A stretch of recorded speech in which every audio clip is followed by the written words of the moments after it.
Oui. Euh, Bonjour, pourriez-vous vous présenter, s'il vous plaît? Merci beaucoup. Moi, c'est Alzouma Maïga Idriss. Je suis le président de l'Association nigérienne des handicapés locomoteurs. Et c'est l'association des personnes handicapées physiques. Ok. Pourriez-vous nous parler de votre parcours associatif? Merci beaucoup.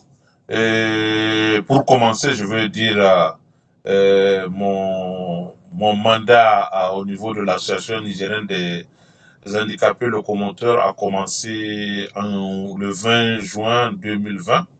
Il y a tout juste un peu plus d'un an, où je suis à la tête de l'association des locomoteurs, qui regroupe toutes les personnes handicapées locomotrices et les handicapés physiques du Niger, des 8 régions du Niger.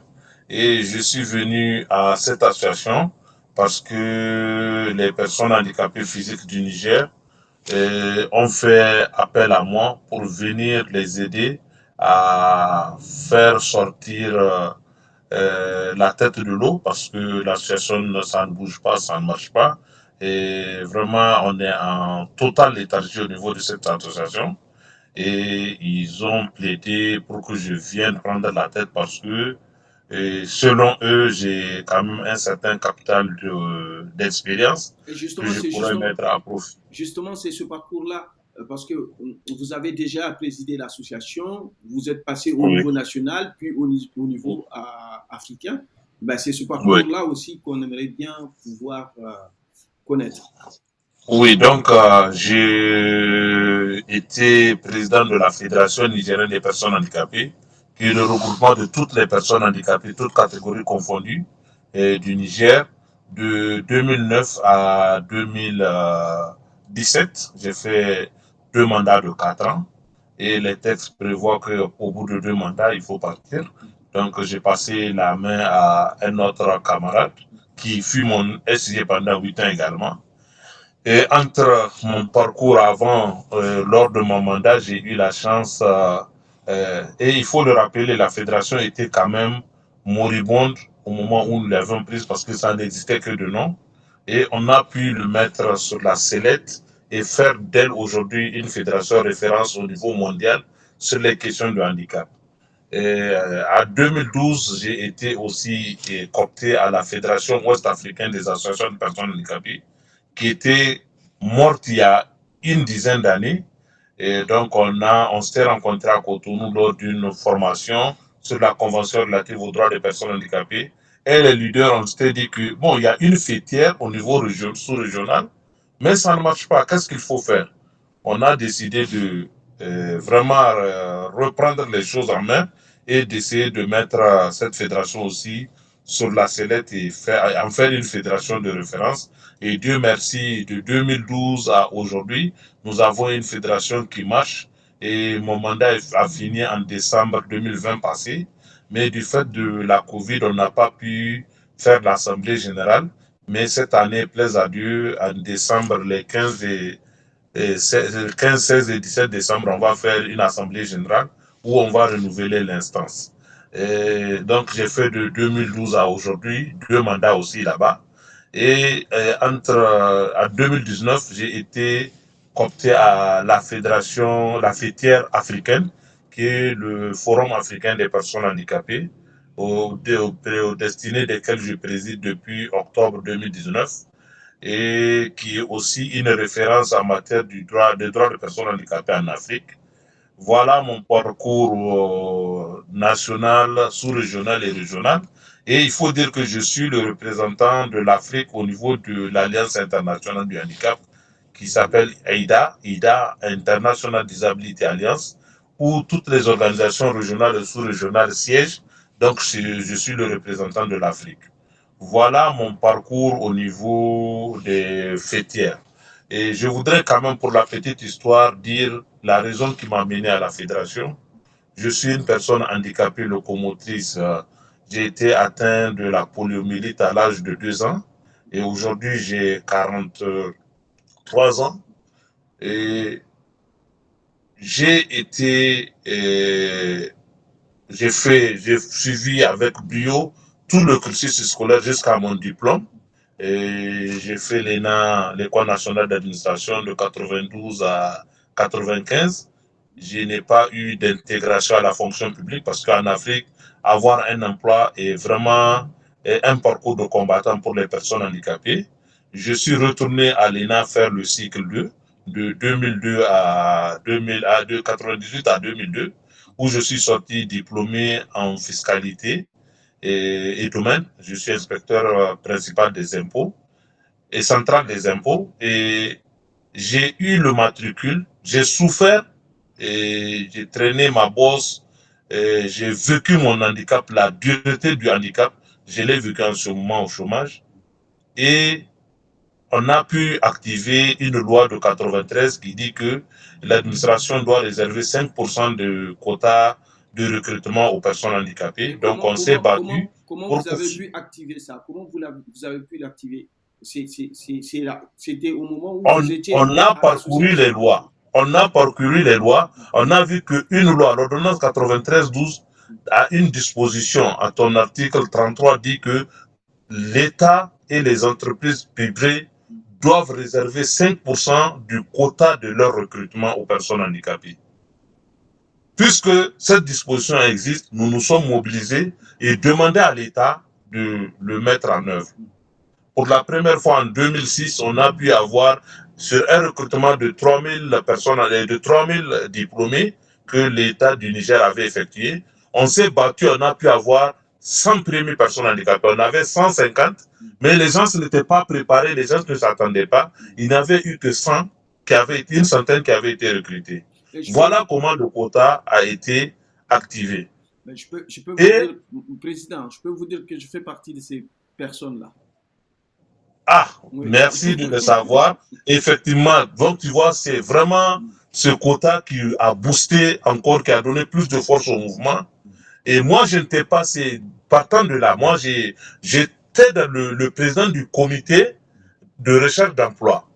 Et j'ai fait partie peut-être de la deuxième vague, sinon la troisième. Moi, j'ai eu mon matricule en novembre 2007, pardon, et que la première application avait commencé en 2006.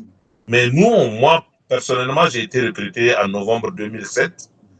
Et c'est de là-bas qu'était parti mon engagement, ma détermination. J'ai eu plus de détermination. Je me suis dit que aujourd'hui, j'ai eu un emploi grâce au handicap, parce que du fait de mon handicap, on m'a donné un emploi.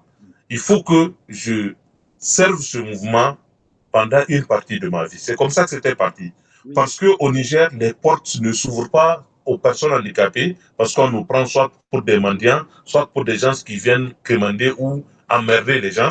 Donc nous voudrions changer l'image, nous voudrions changer la perception et montrer que dans le mouvement, dans le monde des personnes handicapées, il y a des personnes handicapées qui ont tous les diplômes, il y a des personnes handicapées qui ont quelque chose à apporter dans la construction du pays.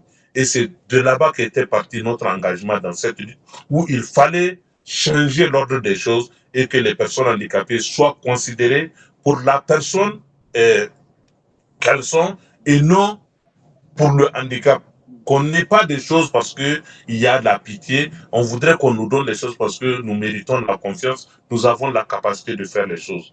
Voilà comment est parti mon engagement pour le mouvement. Voilà mon petit parcours dans le mouvement des personnes handicapées. Ok, merci beaucoup. Parce que nous voyons bien qu'il y a eu ce diplôme d'abord et la situation du handicap après. Donc, ce n'est pas que la situation du handicap, mais c'est le diplôme aussi qui a fait que vous avez eu ce recrutement. Ouais. Donc, oui, mais il faut le dire. Et on a l'impression, quand on est personne handicapée, que les gens se regardent nos diplômes comme étant aussi porteurs de handicap. Okay. Et c'est le message qu'on voudrait leur apporter. Nous avons mérité les diplômes. Les diplômes ne nous avaient pas été donnés gracieusement. On s'est battu pour avoir ces diplômes. On a compétit, on a été sur les bancs avec des personnes non porteurs de handicap, non porteuses de handicap. C'est ça le message que nous voudrions que les uns et les autres comprennent. Si nous avons de tels diplômes, c'est que nous avons toutes les aptitudes à exercer le métier pour lequel nous avions été formés. C'est vraiment ça que nous voudrions que la communauté et le monde entier sache. C'est le cri de cœur des personnes handicapées. Ne regardez pas dans tout ce que nous avons, ne regardez pas d'abord notre handicap. Regardez la valeur de l'homme avant de regarder son handicap. Merci. Merci. Alors, quelles sont les actions concrètes que vous avez menées sur le terrain? La première action concrète, c'est d'avoir ce quota. Je te dis, la loi existe de 93, depuis 1993. Et la première application, et moi c'est ça notre fierté, on a eu l'application et jusqu'à ce jour, chaque fois qu'il y a un recrutement, nous nous mobilisons pour que on réserve le quota qui revient aux personnes handicapées, en tout cas pour l'État du Niger. La deuxième action concrète dont je parlerai, c'est le renforcement des fédérations de nos organisations et de nos organisations. Nous nous battons pour que nos organisations soient respectées. Nous nous battons pour que nos organisations soient des acteurs sur lesquels il faut compter dans l'œuvre de construction nationale. Et c'est là le combat, et c'est un combat qui continue. Nous avons des compétences, nous voulons que ces compétences-là soient reconnues partout. Donc, de plus en plus, nous continuons le renforcement de capacités, nous continuons de plaidoyer pour que les besoins des personnes handicapées soient pris en compte. Nous avons en Afrique, tous les pays de l'Afrique de l'Ouest ont ratifié la Convention relative aux droits des personnes handicapées. C'est une fierté pour nous. Nous avons fait le combat parce que en 2000, ça a été adopté par les Nations Unies en 2006. Les pays ont traîné, mais aujourd'hui, nous avons tous les pays qui ont ratifié. Ça, c'est un autre combat qu'on a, je ne dis pas qu'on a réussi, mais auquel nous avons activement contribué. Et je peux citer tant d'autres. Hein. Et nous avons créé la fêtière africaine. Ça n'existait pas. C'est en 2015 que nous l'avons créé. On avait commencé les réflexions en 2012. J'ai fait partie des premiers, des pionniers à jeter les bases qu'il fallait unifier la voix des personnes handicapées en Afrique. Donc on était parti comme ça, il fallait avoir une organisation. Ça nous a pris 3-4 ans pour mettre en place une fêtière qui est une référence au niveau mondial aujourd'hui sur les droits des personnes handicapées, le Forum africain des personnes handicapées. J'avais été le vice-président, il y avait un Sud-Africain qui était le président, l'ancien rapporteur spécial des Nations Unies. Mais aujourd'hui, je suis le président depuis 2019, il est le directeur exécutif de cette fêtière-là, où nous continuons le plaidoyer pour la mise en œuvre des droits pour les personnes handicapées partout en Afrique. Voilà quelques actions que je peux citer. Il y en a tant d'autres. Je suis fier du travail que nous sommes en train de faire. Et c'est ça qui a fait que des personnes handicapées auxquelles je ne peux pas dire non sont venues me voir. Ils me disent, vu tout ce que tu as fait, notre association est là. Elle est en train de mourir. Et personne pour nous aider, personne pour l'enlever des chantiers battus. Et c'est pourquoi je suis venu et j'espère que nous allons pouvoir mobiliser les partenaires pour que vraiment notre association puisse aussi faire quelque chose pour les personnes handicapées physiques dans le pays et dans le monde si possible. Ok. Et avant de mobiliser les partenaires, comment vous faites pour mobiliser les personnes en situation de handicap au niveau déjà du Niger, au niveau donc de Niamey et des autres régions? Et la mobilisation se fait à travers nos antennes. Nous avons mis en place en juillet le bureau national. Moi, j'ai fait le tour de toutes les régions, les 8 régions. J'ai été partout pour les mobiliser, pour les rappeler la nécessité de nous organiser, de nous réorganiser, de mettre en place des interlocuteurs valables, crédibles, avec lesquels nous pouvons communiquer, avec lesquels l'État et les partenaires qui décideraient de nous appuyer vont pouvoir communiquer. Et aujourd'hui, à partir de septembre, du mois d'août, on leur a donné les 4 mois restants pour renouveler toutes les structures. Et Dieu merci, je reviens de Zender à 900 km où ils ont renouvelé leur structure. On était à Gadez, on a été à Maradi, on a été sur les 8 sections, 6 ont été renouvelés. Il nous reste la section de Difa qui est à 1300 km et Tilaberi qui est à 150 km de Niamey. Et on attend qu'ils nous communiquent les dates. En 20 décembre, on va renouveler toutes les structures. Ça veut dire qu'on a mis en place des acteurs au niveau de chaque région, des répondants, des points focaux avec lesquels nous pourrions parler. Voilà, la mobilisation, elle est vraiment systématique. Nous sommes partis dans tous les coins et recoins du Niger et nous avons entendu les préoccupations des personnes handicapées et les cris de cœur des personnes handicapées physiques et nous leur avons promis que nous allons faire de notre mieux. Nous allons traîner notre boss partout pour faire cet appel-là au niveau national et international pour que les partenaires se mobilisent autour de l'association pour que nous puissions leur venir en aide dans les contrées les plus reculées du Niger. D'accord. Alors, quelles sont, à l'heure actuelle, les principales difficultés que vous rencontrez, vous? Le Niger est un pays où le taux d'analphabétisme est très élevé. Et c'est davantage beaucoup plus critique dans le monde des personnes handicapées. Les personnes handicapées ne sont pas scolarisées et quand ils vont à l'école, rares sont ceux qui arrivent à finir le parcours. Parce qu'il y a des difficultés d'accessibilité à l'école. Il y a souvent la pauvreté des familles de ces personnes-là qui fait que les gens n'ont pas, ils préfèrent que l'enfant aille mendier pour apporter un peu de ressources à la famille que d'aller à l'école. Aujourd'hui, beaucoup avant nous, je parle de l'ancienne génération, ils ne sont pas allés à l'école. Mais après arriver à l'âge adulte, ils ne peuvent plus aller dans la rue pour mendier.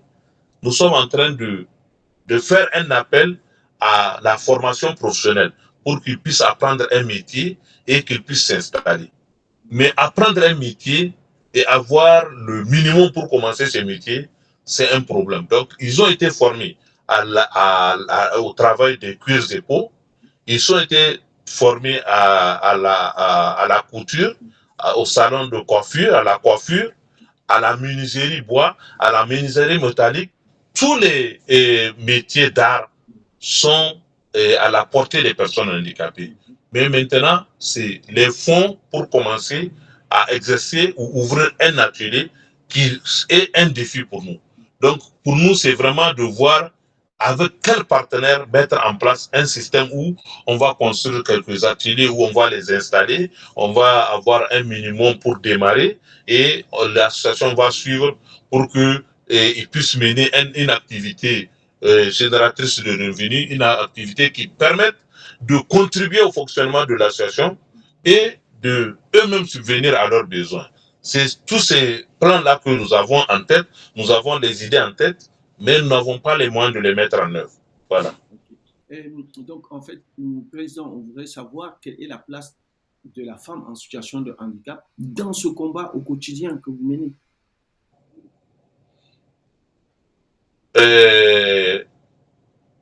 Elle fait pitié. Rien qu'hier, on en parlait sur une plateforme. On a demandé parce qu'elles ont des difficultés. Elles sont davantage plus discriminées que les hommes. Elles n'ont pas cette chance toujours de fonder un foyer. Et elles apprennent le métier et les problèmes que je viens de décrire tout à l'heure, elles les vivent plus dramatiquement que l'homme handicapé. Et quand tu vas dans un centre sanitaire, les femmes ont des difficultés pour accéder aux lits. Même pour mettre un enfant au monde, les lits ne sont pas des lits basses. Est-ce que tu vois? Et elles sont souvent insultées par les infirmières ou les sages-femmes qui leur disent, toi qui ne peux même pas donner naissance à un enfant, tu te permets d'aller faire entretenir des rapports sexuels. Comme si ce n'est pas un droit au foyer pour eux. Elles sont victimes d'insultes, elles sont victimes de discrimination. Et nous sommes en train de faire le plaidoyer pour que on n'ait plus les lits ordinaires dans les maternités. Qu'on ait des lits qui peuvent être adaptés à la situation des gens. Parce que souvent, c'est à même le sol qu'elles accouchent, ces femmes. Ça, c'est des situations encore plus dramatiques, je dis, pour la femme handicapée. Et la femme handicapée est au cœur de notre mandat. Il faut qu'on arrive à autonomiser ces femmes-là pour qu'elles puissent sortir aussi la tête de l'eau. Ok. euh, vous disposez d'un très grand espace au niveau de Niamey. Oui. Que faites-vous de cet espace-là? Est-ce que vous arrivez à mettre en place un mécanisme qui fait que cet espace puisse vous rapporter quelque chose ou je sais qu'avant il y avait un atelier, mais est-ce que cet atelier est toujours là? Qu'est-ce qui se passe réellement dans ce immense espace? Est-ce qu'on peut avoir la superficie aussi du siège national? Oui.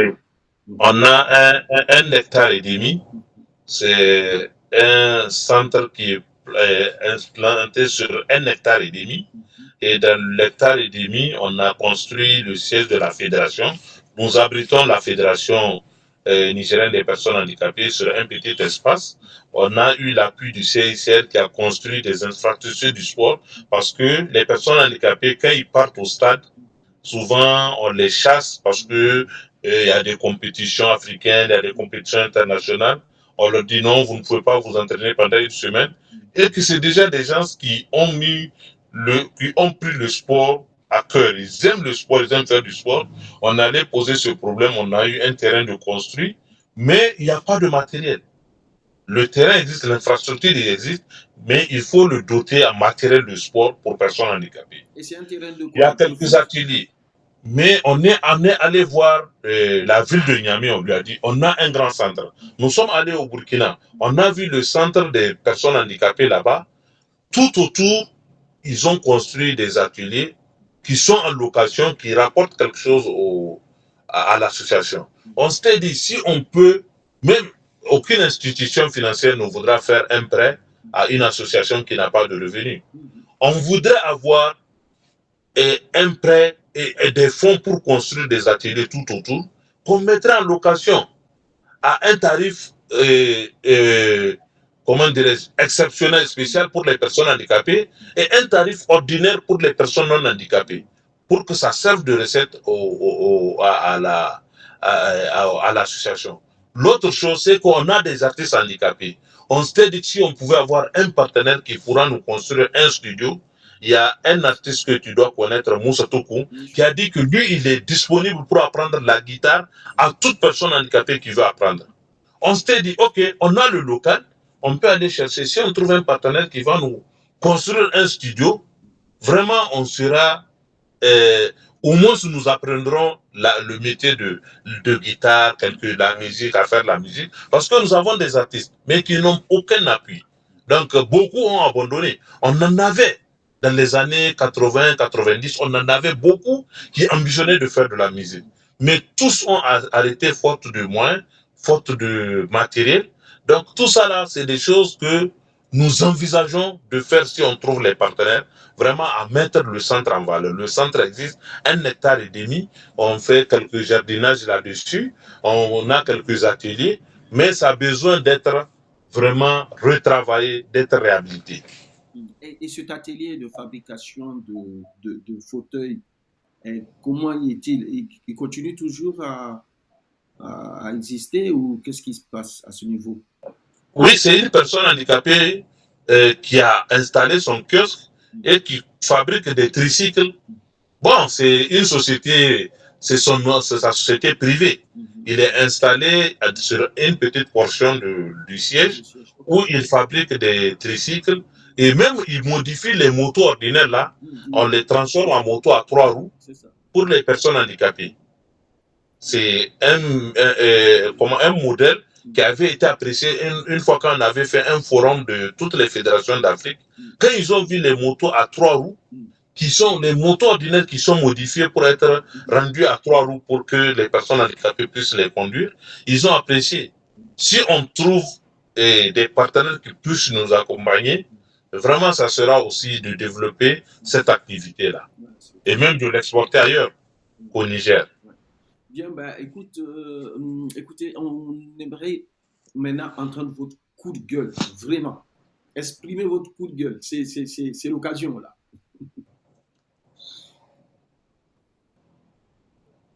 Je dis, peut-être que j'ai même commencé par mon coup de gueule, c'est quand la valeur de nos diplômes, la valeur de notre travail est appréciée comparativement à notre handicap. Ça, c'est vraiment, ça fait mal. on a des talents, on a des potentialités, mais on n'a pas la confiance de l'État. On n'a pas la confiance, parce qu'en Afrique, on nous dit, non, l'État n'a pas les moyens. C'est ça qu'on nous dit. Et nous souhaiterions que les partenaires viennent discuter, tisser, signer des conventions avec nous et nous permettre d'extérioriser, d'afficher nos talents là et à la face du monde. C'est ça vraiment mon appel du fond du cœur. Les talents existent, les potentialités existent, mais nous sommes limités par les moyens. Et vraiment, c'est ça l'appel que nous avons à lancer. Bien, merci. Nous venons de faire donc le tour des questionnaires. Après, si vous avez quelque chose d'autre à rajouter, surtout n'hésitez pas. Mais une chose est sûre, ça, ce n'est que le début. Et on va continuer à parler d'autres thématiques sur le handicap pour informer, le monde de ce qui se passe. Parce qu'il y a des gens, des personnes en situation de handicap qui veulent produire, qui veulent travailler, qui veulent vraiment contribuer au développement de leur société, mais qui sont empêchés. Et donc, du coup, on va voir ensemble comment aussi avoir d'autres partenaires, des partenaires qui vont peut-être accompagner à la mise en place ou au renforcement de toutes ces capacités, de toutes ces potentialités pour qu'on arrive à véritablement faire de la personne en situation de handicap ce qu'elle veut vraiment être, c'est donc contributrice du développement de sa société. Donc, elle a sa place et elle veut contribuer à faire en sorte que sa société aussi puisse compter sur elle. Donc ça, c'est une chose très importante et ensemble, Monsieur le Président, nous allons continuer à porter cette voix pour qu'on soit entendu, pour que la situation change. Merci beaucoup. Je voudrais sincèrement te dire merci pour cette opportunité et te rassurer que nous sommes très disponibles à aider, à partager les informations, à donner plus d'informations sur la vie des personnes handicapées. Et comme j'ai l'habitude de dire, les meilleurs experts dans le domaine du handicap, ce sont les personnes handicapées elles-mêmes. Nous sommes en mesure de vous dire comment, où, quand il faut faire quoi.